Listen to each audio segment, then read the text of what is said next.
119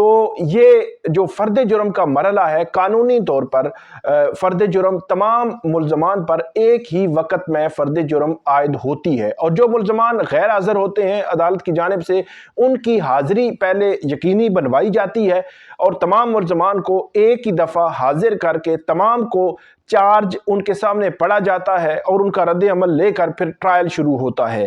تو اس معاملے میں تمام ملزمان پر ایک ہی دفعہ فرد جرم عائد نہیں ہوئی بلکہ 3-4 مختلف سماعتوں میں فرد جرم عائد ہوئی۔ مطلب پہلی سماعت پر تقریباً 88، پھر 10 لوگ، پھر اس کے بعد کچھ لوگ جو ہے وہ 13 لوگ، پھر اس طرح 4 لوگ، اور آج پھر یہ بتایا گیا ہے کہ 1 یا 2 لوگوں کی فرد جرم عائد ہوئی ہے۔ تو ٹوٹل 119 لوگ ہیں، 4 یا 5 سماعتوں پر ان پر فرد جرم عائد ہوئی ہے، اور 2 لوگ ہیں جن کے اب باقاعدہ طور پر جو ان کے اشتہاری قرار دینے کی کارروائی کا آغاز ان کے حوالے سے ہوا ہے۔ اچھا، ایک چیز میں اور آپ کو بتا دوں کہ جو یہ اڈجرن ہوا ہے، لمبی تاریخ پڑی ہے، اس کی وجہ یہ بھی ہے کہ جو ملزمان رہ گئے ہیں ان کے اشتہاری قرار دینے کا جو مرحلہ ہے وہ بھی ایک ٹائم فریم ہوتا ہے، قانون کے مطابق وہ ٹائم پورا کرنا ہوتا ہے، اور اس کے بعد ان کو اشتہاری قرار دینے کے بعد اس کا ٹرائل جو ہے وہ پورے کیس کا آگے چلتا ہے۔ تو ایک وجہ ایک لمبی تاریخ ہونے کی ایک وجہ یہ بھی ہو سکتی ہے ممکنہ طور پر۔ تو اس کیس میں جو ان کا عمران خان کے جو لیگل ٹیم ہے ان کا یہ کہنا ہے کہ ہم یہ چیلنج کریں گے لاہور ہائی کورٹ میں، کیونکہ فرد جرم قانونی طور پر درست انداز میں عائد نہیں ہوئی، اور اس کے لیے وہ فوٹیج ویڈیو مانگ رہے تھے کہ اس وقت کتنے لوگ وہاں پہ موجود تھے، تو وہ ویڈیو تو ان کو نہیں ملی۔ آپ دیکھیں گے کہ وہ اس کو چیلنج کرتے ہیں یا نہیں کرتے۔ عمران خان صاحب سے آج بیرسٹر گوہر اور دیگر پی ٹی آئی کے جو وکلا ہیں ان کی ملاقات ہوئی ہے، اور ملاقات میں 2-3 بڑی امپورٹنٹ اور اہم چیزیں سامنے آئی ہیں۔ ایک چیز تو یہ سامنے آئی ہے کہ جو ان کی جانب سے سول نافرمانی کی تحریک جو ہے وہ ختم کرنے کا جو معاملہ تھا اس استدعا کو یہ بتایا جاتا ہے کہ مسترد کیا گیا ہے، اور اس میں جو سول نافرمانی والا معاملہ مؤخر ہے۔ اب دوسری جو بات ہے وہ یہ ٹائم فریم کی بات آئی ہے کہ حکومت کو پی ٹی آئی کی مذاکراتی ٹیم یہ کہے کہ آپ ٹائم فریم دیں۔ ٹائم فریم کا مطلب یہ ہے کہ جس طرح گزشتہ روز 23 دسمبر تھا تو 23 دسمبر سے معاملہ گیا 2 جنوری تک، تو یہ سوال اٹھا کہ تقریباً 10 دن اس کمیٹی کی دوسری میٹنگ 10 دن کا وقفہ کیوں رکھا گیا؟ تو ٹائم فریم وہ اس لحاظ سے کہہ رہے ہیں کہ ہم فار ایگزامپل حکومت کے ساتھ آپ بات کریں اور ان کو کہیں کہ ہم جو میٹنگ میں کہ یہ 15 دن ہے یا 1 مہینہ ہے، 1 مہینے کے اندر ہم اس معاملے کو سارٹ آؤٹ کرنے کی کوشش کریں گے، اور کوشش کریں گے کہ آپ کے مطالبات کو دیکھیں، ان پر اپنی رائے دیں، ان پر عمل ہوتا ہے نہیں ہوتا، یا کوئی اس کا اینڈ نکلتا ہے یا نہیں نکلتا، تو ایک ٹائم فریم کے اندر یہ معاملہ ہونا چاہیے، یہ ان کا کہنا ہے۔ اور اس کے علاوہ یہ بھی آیا ہے کہ صاحبزادہ حامد رضا ان کو یہ کہا گیا ہے کہ جو مذاکراتی ٹیم ہے ان کے ترجمان وہ ہوں گے۔ اس کے علاوہ جو بات کی گئی ہے کہ انٹرنیشنلی جو بات کرنی ہے وہ بیرسٹر گوہر اور اس کے علاوہ سیکرٹری جنرل اور سیکرٹری اطلاعات یہ بات جو ہے وہ کریں گے۔ تو یہ 3-4 چیزیں ملاقات میں سامنے آئی ہیں جو عمران خان صاحب سے ان کے وکلا جو ہے وہ ملے ہیں۔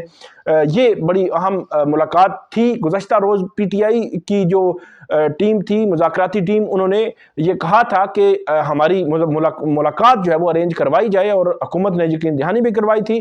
اب آج کی جو ملاقات ہے اس میں مذاکراتی ٹیم کے باقی ممبرز آج پھر نہیں آئے۔ گزشتہ روز جو میٹنگ تھی وہاں پہ میٹنگ میں حکومت کے ساتھ اسد کیسر گئے تھے، صاحبزادہ حامد رضا تھے، راجہ ناصر عباس تھے، جو پی ٹی آئی کی جانب سے عمر ایوب بھی نہیں تھے، سلمان اکرم راجہ بھی نہیں تھے۔ ان کی جانب سے یہ بتایا گیا کہ ان کی ضمانتوں کی درخواستیں مختلف عدالتوں میں لگی ہوئی تھیں تو اس لیے وہ نہیں آ سکے۔ علی امین گنڈا پور نہیں آئے تو ان کے حوالے سے یہ بتایا گیا کہ کوئی ان کی آفیشیل کوئی میٹنگز تھیں تو وہ اس وجہ سے نہیں آ سکے۔ آج کی جو عمران خان صاحب سے ملاقات تھی اس میں بھی وہ نہیں گئے۔ ہو سکتا ہے کل دوبارہ ملاقات کا کوئی سین ہو کہ جو مذاکراتی ٹیم ہے ایگزیکٹلی وہ وہاں پہ جائے اور عمران خان صاحب سے ہدایات لے کر آئے، یا ان کو بتائے کہ حکومت نے کیا کہا ہے۔ کل جو ملاقات ہوئی تھی اس کے حوالے سے عمران خان کی رہائی کا مطالبہ حکومت کے سامنے رکھا گیا۔ حکومت نے سوشل میڈیا پر جو کچھ ہو رہا ہے اس کی بھی بات کی۔ تو یہ ایک سینیریو ہے حکومت پی ٹی آئی مذاکرات کے تناظر میں کیسز 6 جنوری تک دونوں جو ملتوی ہو گئے ہیں، دو بڑے اہم کیسز ہیں اور اب اس کا ٹرائل نہیں چل سکے گا، اور توشہ خانہ کا کیس ابھی جو رہتا ہے وہ دیکھنا ہے کہ کب تک وہ مؤخر ہوتا ہے یا ملتوی ہوتا ہے۔ اس کے علاوہ جو ملاقات ہے، ملاقات کا تناظر میں نے آپ کے سامنے رکھ دیا ہے۔ اس کے علاوہ بات کرتے ہیں اسلام آباد کی انسداد دہشت گردی عدالت میں گزشتہ روز پی ٹی آئی کے تقریباً 57 جو ورکرز تھے جو گرفتار تھے، ان کی ضمانتوں کی درخواستوں پر سماعت ہوئی اور ان کی ضمانتیں عدالت نے 5,000 روپے مچلقوں کے عوض منظور کر لیں۔ ان کی جب ضمانتیں ہوئیں تو گزشتہ روز تقریباً شام 7-8 بجے کا ٹائم ہی تھا، تو اس وقت اس سے پہلے پی ٹی آئی کے وکلاء نے تقریباً 6-7 کرسچن تھے، اس میں یہ بتایا گیا ہے کہ ڈی آئی خان کے کرسچنز تھے۔ عدالت نے کہا کہ کیونکہ 25 دسمبر آ رہی ہے تو ان کی رہائی 25 دسمبر سے پہلے ضروری ہے، تو عدالت سے ریکویسٹ کی گئی، عدالت نے ریکویسٹ مان لی اور ان کے مچلقے کل جو ہے وہ جمع کروانے کے بعد روبکار جو ہے وہ جا چکی ہے۔ پی ٹی آئی کے وکلاء کے بقول ابھی تک کنفرمیشن نہیں ہے ان کے پاس کہ یہ سارے رہا ہو چکے ہیں یا نہیں، لیکن یہ ہے کہ یہ اطلاعات ابھی آئیں گی تو آپ کے ساتھ شیئر کریں گے۔ لیکن 57 پی ٹی آئی ورکرز کی ضمانت منظور بھی ہوئی تھی، لیکن آج کی جو معاملہ تھا وہ بڑا ہی اہم تھا۔ اس میں آج تقریباً 200 سے 250 جو درخواست ضمانت ہے وہ سماعت کے لیے مقرر تھی۔ آج کل یہ عدالت نے یہ ضمانتیں مقرر کیوں کی جب آج عدالت ہی نہیں لگنی تھی؟ آج وکلا کی جانب سے بتایا گیا کہ وہ وہاں پہ گئے لیکن سماعت نہیں ہو سکی، اور یہ کمیونیکیٹ کیا گیا ہے جو ابھی تک آفیشیل ریکارڈ پہ نہیں آیا کہ پہلی جو ورکنگ ڈے ہوگا 2 جنوری جو اسپیشل کورٹس میں، تب یہ سماعت اب جو ہے وہ ہوگی، اس سے پہلے سماعت نہیں ہوگی۔ تو اب یہ معاملہ دیکھیں کہ جو ورکرز تھے ان کا معاملہ تقریباً 6-8 دن لٹک گیا ہے۔ کس معاملے میں؟ جی جج صاحب جو ہے وہ چھٹیوں پہ چلے گئے ہیں، تو یہ بڑا ایک غیر معمولی جو ہے وہ سلسلہ ہے۔ میرا خیال ہے کہ چھٹیوں سے پہلے ان درخواستوں کی ضمانتیں منظور ہونے، ان کے فیصلے ہونے یا نہ ہونے کا کم سے کم فیصلہ کر دیا جاتا تو زیادہ بہتر ہوتا۔ چھٹی ایک آدھ جو ہے وہ قربان کر دی جاتی تو زیادہ بہتر ہوتا۔ 200-250 لوگوں کا سوال ہے، ان کی درخواستیں پڑی ہوئی ہیں، تو بہتر ہوتا کہ ان کا عدالت جو ہے وہ فیصلہ کرتی۔ بہرحال بتایا یہ جا رہا ہے، اب دیکھیں گے کہ کل اس معاملے میں کیا ہوتا ہے۔ جو اپڈیٹ ہوگی وہ آپ کے ساتھ ہم شیئر کریں گے۔